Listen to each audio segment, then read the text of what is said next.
In today's writing, I introduce you to a special boy, little Levi. The title is, Mr. Bobby, if you was my dad, would you have done this to me? Mr. Bobby, if you was my dad, would you have done this to me? Asked little 4-year-old Levi as he pulled up his too big of a dirty hooded sweatshirt, the same one he wore every day, and showed me his back. Red welts the size of a thick cowboy belt covered his entire little back. His question transformed my life. I have never forgotten the look on that little man's face as he lifted his shirt that day. I looked at the welts and touched them gingerly. He flinched and his blue eyes met mine. He didn't cry out. Just 4 years old and already too tough to cry. I informed the authorities. I never saw my little friend again. As part of my college baseball scholarship, they required that I do some community service each week for a nonprofit agency in the community. I picked the Head Start program and ambled into the classroom just as the entire group was settling down for lunch after planting some new trees on the playground. While trying to squeeze into one of the little chairs, I noticed a set of vivid blue eyes staring at me from the other end of the table. Hey, mister, you can't bring them smokes in here. The owner of the blue eyes yelled at me. The authoritarian tone in his voice was impressive enough to make me jump a bit. I smoked cigarettes at the time and he was referring to my pack of old golds that were in my front shirt pocket. That was my first encounter with Levi. Levi pushed kids off the swings, used coarse language, ran around the classroom, teased kids, and talked back to adults. The little man had one speed, full-tilt boogie.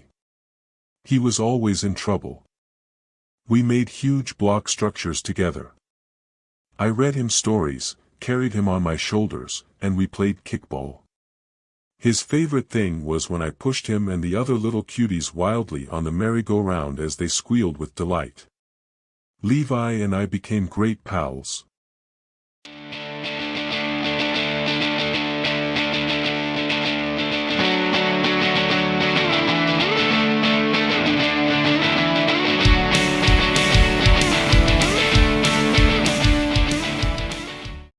He would run the length of the playground and leap into my arms each time I showed up.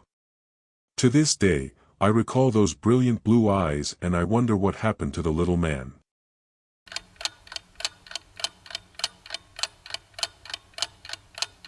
It has been 40+ years since that event. The event that shattered the armor of my sheltered upbringing.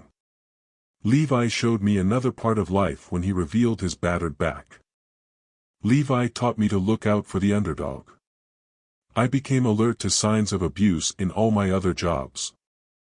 I worked to change things, so all the little Levi-type boys and girls had a fairer shake in this life. There is never a reason to hit a child.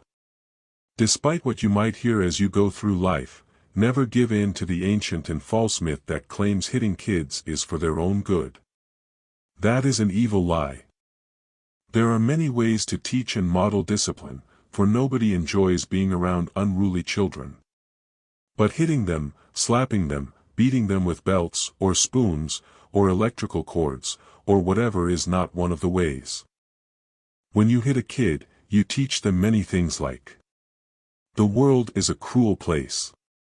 Bigger people can hit little people. Violence is acceptable.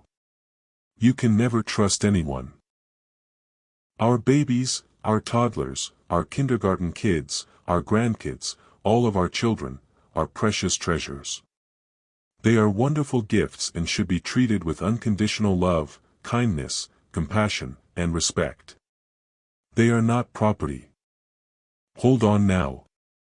You can't claim that junior high school students and high school freshmen are precious. I realize that some kids of this age could make Gandhi kick a puppy, but you still shouldn't beat on them. Stop the abuse of children and the world will change forever.